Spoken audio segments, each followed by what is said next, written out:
हरे कृष्णा। ओम नमः शिवाय। प्रथम रविवार की सूर्य भगवान की व्रत कथा। इस व्रत कथा को सुनने तथा व्रत को करने से मान सम्मान में वृद्धि, धन संपत्ति तथा अच्छे स्वास्थ्य की प्राप्ति होती है और साथ ही संतान की प्राप्ति होती है, शत्रुओं से मुक्ति मिलती है एवं सभी मनोकामनाओं की पूर्ति होती है। तो आज मैं सुना रही हूँ रविवार महालय की बड़ी ही दुर्लभ कथा। प्रिय भक्तगणों, 9 ग्रहों के राजा सूर्यदेव की इस कथा को बड़े ही श्रद्धा और प्रसन्नचित मन से सुनिएगा। आज हम आपको सूर्यदेव की वो कथा सुनाने जा रहे हैं जिसे शायद बहुत कम लोगों ने सुना होगा। सृष्टि की उत्पत्ति के समय श्री हरि विष्णु की नाभि से एक कमल दंड प्रकट हुआ जिससे परम पिता ब्रह्मा जी की उत्पत्ति हुई थी। उसी समय चारों ओर अंधकार व्याप्त था। उस समय परम पिता ब्रह्मा ने ओम शब्द का उच्चारण किया था जिससे एक प्रकाश पुंज प्रकट हुआ था और उस प्रकाश पुंज से सारे संसार का अंधकार दूर हो गया था। वही प्रकाश पुंज भगवान सूर्यदेव का आदि रूप माना जाता है। जब ब्रह्मा जी ने सृष्टि की रचना प्रारंभ किया तब उन्होंने ऋषि मारीच को उत्पन्न किया और मारीच से कश्यप ऋषि का जन्म हुआ। कश्यप ऋषि का विवाह प्रजापति दक्ष की 13 कन्याओं से हुआ था। उन कन्याओं में अदिति सबसे बड़ी थी और कश्यप ऋषि उनसे विशेष स्नेह रखते थे। अब देखिए, एक बार देवों और असुरों का संग्राम हुआ था जिसमें देवों की पराजय हुई थी। उसी समय स्वर्ग पर असुरों का अधिकार हो गया था। उसी समय नारद ऋषि देवी अदिति के पास गए और बोले कि देवताओं को उनका अधिकार दिलाने के लिए आप सूर्य देव की तपस्या करो और उनसे यह वरदान मांगो कि वह आपके पुत्र के रूप में जन्म ले।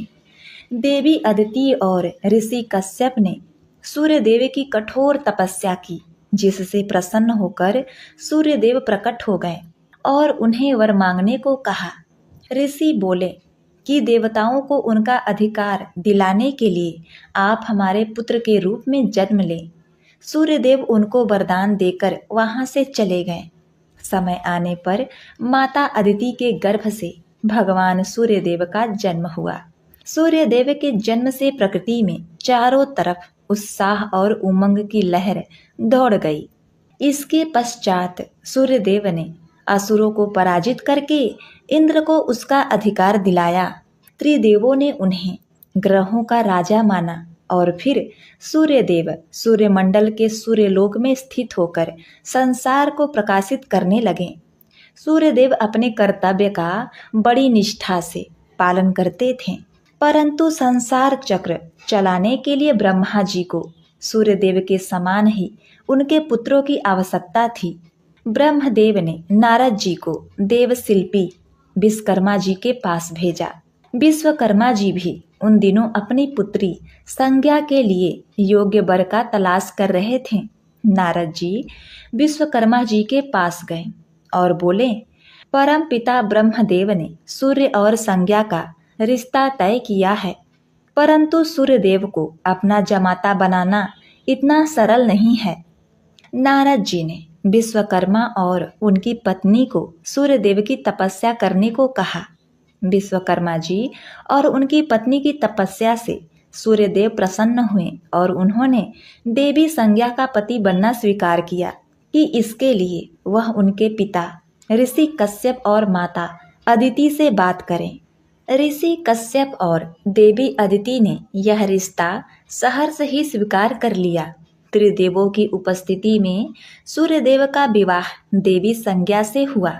देवी संज्ञा अति कोमल थी, इसीलिए वह सूर्यदेव के तेज से सदा भयभीत रहती थी।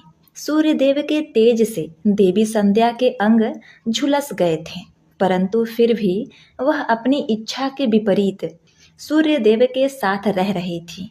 सूर्यदेव के देवी संज्ञा से एक पुत्र उत्पन्न हुआ जिसका नाम विवस्वान रखा। वह इस 7वें मनवंतर के मनु कहलाए हैं। इसके पश्चात सूर्यदेव के यम और यमी के रूप में 2 जुड़वा बच्चे उत्पन्न हो गए। ब्रह्मा जी की आज्ञा से यमदेव मृत्यु के देवता बने और यमी देवी यमुना के नाम से नदी हो गई और पृथ्वी पर बहने लगी।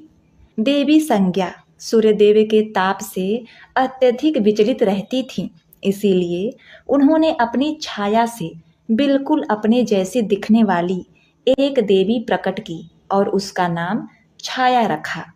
छाया को सूर्यदेव के साथ रहने की आज्ञा देकर देवी संज्ञा वहां से अपने पिता विश्वकर्मा जी के यहाँ चली गई। विश्वकर्मा जी ने अपनी पुत्री देवी संज्ञा को बहुत समझाया कि वह अपने पति के घर चली जाए, परंतु देवी संज्ञा नहीं मानी। देवी संज्ञा वहां से उत्तर के हरे भरे मैदान में चली गई और घोड़ी का रूप बनाकर सूर्यदेव की आराधना करने लगी। वे उस समय केवल घास और पत्ते खाकर ही जीवन व्यतीत कर रही थी। अब देखिए, उधर सूर्यलोक में देवी छाया सूर्यदेव के साथ सुखपूर्वक जीवन व्यतीत कर रही थी। देवी छाया ने सूर्यदेव के एक पुत्र को जन्म दिया, जिसका नाम उन्होंने सावर्णी मनु रखा। सावर्णी मनु आज भी हिमालय में तपस्या करते हैं। वे अगले मनवंतर में मनु का पद ग्रहण करेंगे। संसार के कल्याण के लिए देवी छाया ने सूर्यपुत्र शनिदेव को जन्म दिया। शनिदेव ने भगवान विष्णु की तपस्या की और सब लोकों में पूजित ग्रह का पद प्राप्त किया। शनिदेव पृथ्वी लोक में न्याय के देवता बने। देवी छाया की एक पुत्री भी हुई, जिसका नाम ताप्ती रखा गया। देवी ताप्ती नदी होकर पृथ्वी पर बहने लगी। सूर्यदेव की देवी छाया से जो दूसरी पुत्री हुई, उसका नाम वृष्टि अथवा भद्रा है। ये बहुत गुस्सैल स्वभाव की हैं। ब्रह्मा जी ने इनके स्वभाव को नियंत्रित करने के लिए उन्हें नक्षत्र लोक में स्थापित किया और काल गणना के प्रमुख अंग वृष्टि कर्ण में स्थान दिया। देवी छाया अपने पुत्रों से देवी संज्ञा के पुत्रों की अपेक्षा अधिक स्नेह करती थी। इस कारण जब सूर्यदेव उनसे क्रोधित हुए तो उसने सूर्यदेव को बताया कि देवी संज्ञा ने ही अपनी छाया से उन्हें उत्पन्न किया है। यह कहकर देवी छाया वहां से चली गई और देवी संज्ञा में समा गई। यह बात सुनकर सूर्यदेव बहुत क्रोधित हुए और अपने ससुर विश्वकर्मा जी के पास गए। वह विश्वकर्मा जी को अपने तेज से भस्म कर देना चाहते थे। विश्वकर्मा जी ने सूर्यदेव का बहुत आदर सत्कार किया और उन्होंने कहा, अगर आप आज्ञा दें तो मैं अपनी विद्या से आपके तेज को नियंत्रित कर दूंगा। सूर्यदेव की आज्ञा से विश्वकर्मा जी ने उनके तेज को 12 भागों में विभक्त किया, जिसमें से 12 आदित्य उत्पन्न हुए। यह आदित्य हैं धाता, आर्यमान, मित्र, वरुण, अंश, भग, इंद्र, विवस्वान, पूषा, पर्जन्य, तवष्टा और 12वें विष्णु उत्पन्न हुए, जो अंत में प्रकट होने के कारण सबसे छोटे होते हुए भी गुणों में सर्वश्रेष्ठ हैं। सूर्यदेव को पहले विभावसु भी कहा जाता था, परंतु देव शिल्पी विश्वकर्मा जी के द्वारा उनके तेज को विभाजित करने के कारण उनका तेज और प्रखर हो गया और वह परम रूपवान हो गए थे। इसके पश्चात सूर्यदेव देवी संज्ञा को ढूंढने निकल पड़े। उन्होंने देखा कि देवी संज्ञा घोड़ी के रूप में उत्तर के हरे भरे मैदान में उनकी आराधना कर रही हैं। वह घोड़े का ही रूप बनाकर उनके पास गए और उनके साथ रहने लगे। उसी रूप में देवी संज्ञा ने सूर्यदेव के 2 पुत्रों को जन्म दिया, जिनका नाम अश्विन कुमार रखा गया। अश्विन कुमार देवताओं के वैद्य कहलाते हैं। अपने पिता द्वारा सूर्यदेव के तेज को नियंत्रित करने के कारण देवी संज्ञा बहुत प्रसन्न हुई और वह सूर्यदेव के साथ सूर्यलोक वापस चली गई और वहां पर देवी संज्ञा ने रेमंतक नामक पुत्र को जन्म दिया। रेमंतक सूर्यदेव के साथ रहते हैं और उनके साथ ही सारे संसार को प्रकाशित करते हैं। ऋषि वाल्मीकि द्वारा रचित प्रसिद्ध ग्रंथ रामायण के महाराज सुग्रीव और महर्षि वेद व्यास द्वारा रचित ग्रंथ महाभारत के कुंती पुत्र दानवीर कर्ण भी भगवान सूर्य के अंश से उत्पन्न हुए थे। प्रिय भक्तों, तो यह थी सूर्य भगवान की सपरिवार पूर्ण कथा। प्रेम से बोलिए जय सूर्य नारायण, ओम नमः शिवाय, जय शिव शंकर। प्रिय भक्तों, अब आइए सुनते हैं दूसरी कथा। एक समय की बात है, एक साधु भगवान सूर्य देव की तपस्या कर रहे थे। उनकी तपस्या से प्रसन्न होकर भगवान सूर्य देव ने उनसे वरदान मांगने को कहा। तो साधु ने सूर्य भगवान से राजसी सुख भोगने की इच्छा बताई कि हे प्रभु, मुझे अब राजसी सुख भोगने की इच्छा हो रही है। तब सूर्य भगवान ने कहा, हे मुनि, आप माता लक्ष्मी की आराधना करें, उनकी तपस्या करें। उनकी तपस्या करने से ही, उनके आशीर्वाद से आपकी यह इच्छा पूर्ण हो जाएगी। यह कहकर सूर्य भगवान वहां से अंतर ध्यान हो गए। अब तो साधु महाराज को राजसी सुख भोगने की इच्छा बहुत तीव्र हो गई। अपनी इच्छा की पूर्ति हेतु उसने देवी लक्ष्मी की कठोर तपस्या की। कठोर तपस्या के परिणाम स्वरूप देवी लक्ष्मी ने उस साधु को राज सुख भोगने का वरदान दे दिया। वरदान प्राप्त करके साधु राजा के दरबार में पहुंचा और राजा के पास जाकर राजा का राज मुकुट नीचे गिरा दिया। यह देखकर राजा क्रोध में कांपने लगा, किंतु उसी क्षण राज मुकुट से एक सर्प निकलकर बाहर चला गया। यह देखकर राजा का क्रोध समाप्त हो गया और प्रसन्नता से उसने साधु को अपना मंत्री बनने का प्रस्ताव रखा। साधु ने राजा का प्रस्ताव स्वीकार कर लिया और वह मंत्री बन गया। कुछ दिन बाद उस साधु ने राजमहल में जाकर सबको बाहर निकल जाने का आदेश दिया। चूंकि सभी लोग उस साधु के चमत्कार को देख चुके थे, अतः उनके कहने पर सभी लोग राजमहल के बाहर आ गए। तो राजमहल स्वतः गिरकर ध्वस्त हो गया। इस घटना के बाद तो संपूर्ण राज व्यवस्था का कार्य उस साधु द्वारा होने लगा। अपने बढ़ते प्रभाव को देखकर साधु को अभिमान हो गया और वह अपने को सर्वे सर्वा समझने लगा। अपने अभिमानवश एक दिन साधु ने राजमहल के सामने स्थित गणेश जी की मूर्ति को वहां से हटवा दिया, क्योंकि उसकी दृष्टि में यह मूर्ति राजमहल के सौंदर्य को बिगाड़ रही थी। एक दिन साधु ने राजा से कहा कि उसके कुर्ते में सांप है, अतः वह कुर्ता उतार दे। राजा ने पूर्व घटनाओं के आधार पर भरे दरबार में अपना कुर्ता उतार दिया, किंतु उसमें से सांप नहीं निकला। फलस्वरूप राजा बहुत नाराज हुआ और उसने साधु को मंत्री पद से हटाकर जेल में डलवा दिया। इस घटना से साधु बहुत दुखी हुआ और उसने पुनः लक्ष्मी जी की तपस्या की। लक्ष्मी जी ने साधु को स्वप्न में बताया कि उसने गणेश जी की मूर्ति को हटाकर गणेश जी को नाराज कर दिया है, इसीलिए उस पर यह विपत्ति आई है। क्योंकि गणेश जी के नाराज होने से उसकी बुद्धि नष्ट हो गई तथा धन या लक्ष्मी के लिए बुद्धि आवश्यक है। अतः जब तुम्हारे पास बुद्धि नहीं रही तो लक्ष्मी जी भी चली गई। जब साधु ने स्वप्न में यह बात जानी तो उसे अपने किए पर बहुत पश्चाताप हुआ। साधु को अपनी गलती का एहसास हो गया और उसने पश्चाताप किया तो अगले ही दिन राजा ने स्वतः जेल में जाकर साधु से अपनी गलती के लिए क्षमा मांगी और उसे जेल से मुक्त कर पुनः मंत्री बना दिया।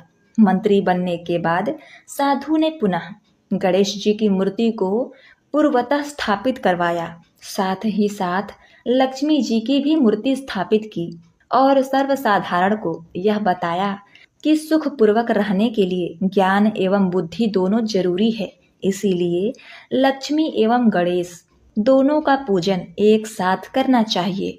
तभी से लक्ष्मी के साथ गणेश पूजन की परंपरा आरंभ हो गई।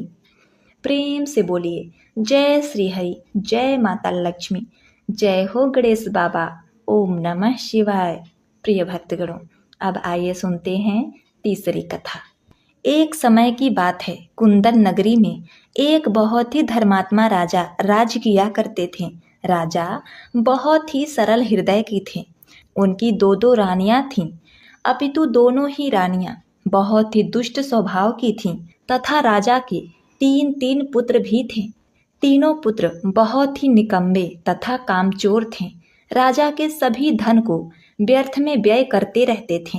राजा के राजपाट को बिल्कुल भी नहीं संभालते थे। अपने पिता को दुख दिया करते थे। यह सब देखकर राजा बहुत दुखी रहता था।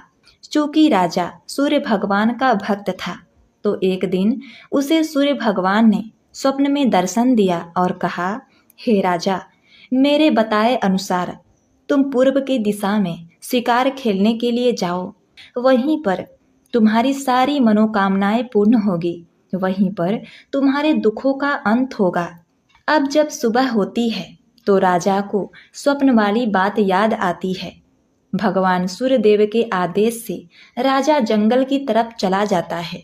जंगल में शिकार के दौरान राजा को एक हिरण दिखाई दिया। राजा शिकार को देखते ही उसके पीछे पीछे शिकार करने के लिए चल पड़े। राजा हिरण का पीछा करते करते अपने घोड़े के साथ जंगल में बहुत दूर निकल गए। इस दौरान राजा के सिपाही उनसे पीछे रह गए। जंगल के अंदर भी राजा हिरण के पीछे पीछे बहुत दूर तक भटकते रहे। भटकते भटकते राजा को जंगल में प्यास लग गई। राजा को प्यास ने बहुत ही व्याकुल कर दिया, तो राजा को जंगल के ही अंदर एक झोपड़ी दिखाई दी। राजा ने बिना कुछ सोचे समझे उस झोपड़ी में जाना ही सही समझा। राजा जैसे ही उस झोपड़ी के पास पहुंचे तो देखा कि झोपड़ी में एक कन्या भोजन पका रही थी।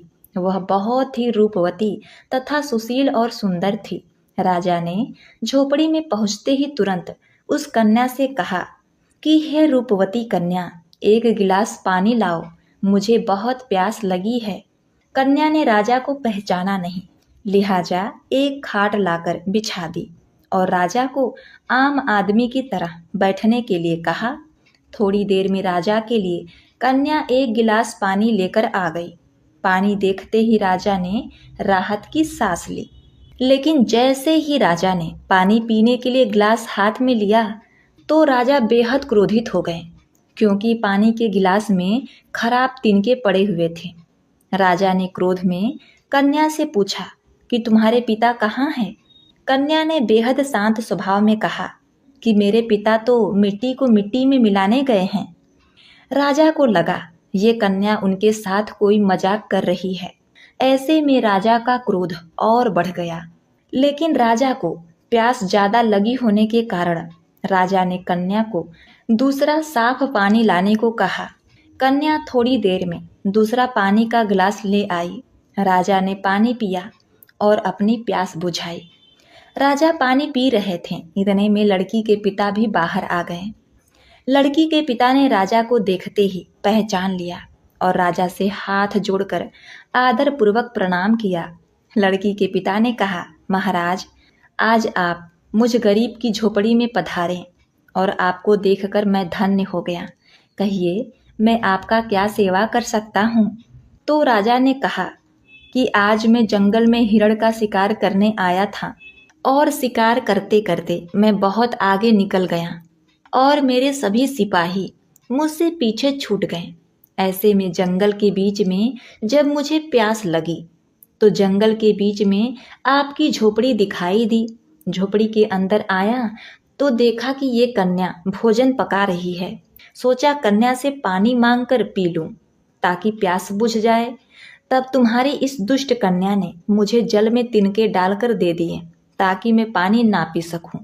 और जब मैंने आपके बारे में पूछा तो इसने बताया कि पिता मिट्टी को मिट्टी में मिलाने गए हैं। राजा ने गुस्से में कहा कि आपने अपने कन्या को कैसे संस्कार दिए हैं? राजा की बात सुनकर लड़की के पिता ने राजा को जवाब दिया, महाराज, कन्या ने आपको बिल्कुल सही बात कही है। दरअसल एक व्यक्ति की मृत्यु हो गई थी। मैं उन्हीं की मिट्टी में गया था। इसी बीच वो कन्या अपने पिता के लिए पानी का गिलास लेकर आई तो लड़की के पिता ने उससे पूछा कि बेटी, आपने राजा को पानी में तिनके मिलाकर क्यों दिए? तो कन्या ने कहा, पिताजी, राजा बहुत दूर से आए थे, उनका शरीर पसीने से तरबतर था। ऐसे में यदि राजा को मैं तुरंत पानी दे देती तो राजा बीमार हो सकते थे। इसीलिए मैंने सोचा कि राजा को मना तो नहीं कर सकती, पर पानी में तिनके मिलाकर दे दूं, ताकि राजा दिया हुआ पानी ना पी सके। और इतने में जब तक मैं दूसरा पानी लाऊं, तब तक राजा का पसीना भी सूख जाए। राजा ने जैसे ही कन्या की बात सुनी तो वो भावुक हो गया। उसने सोचा कि जिस कन्या पर वह इतना क्रोध कर रहा था, आखिर वो कन्या उसके भले के लिए किस तरह से सोच रही थी। राजा कन्या की बात सुनकर बहुत ही प्रसन्न हुआ। राजा ने निश्चय किया कि मैं इसी कन्या से विवाह करूंगा, यही मेरी रानी होगी और यही मेरे होने वाले राजकुमार को जन्म देगी और इस राज्य के होनहार तथा दयालु राजा को जन्म देगी। यह सोचकर राजा ने उस आदमी से उस लड़की का हाथ मांगा और उस लड़की से राजा ने विवाह कर लिया। उसे अपनी रानी बनाकर अपने महल ले आए।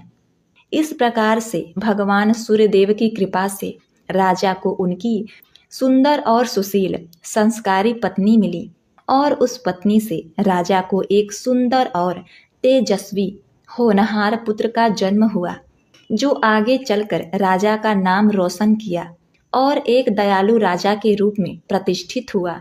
प्रेम से बोलिए जय सूर्य नारायण। ओम नमः शिवाय। प्रिय भक्तगणों, उम्मीद करती हूँ यह कथा आपको बेहद पसंद आई होगी। अगर आपको यह कथा पसंद आई है तो आप हमारे इस वीडियो को एक लाइक कर दीजिए और कमेंट में सूर्य देवाय नमः अवश्य लिखिएगा। आपका जीवन मंगलमय हो।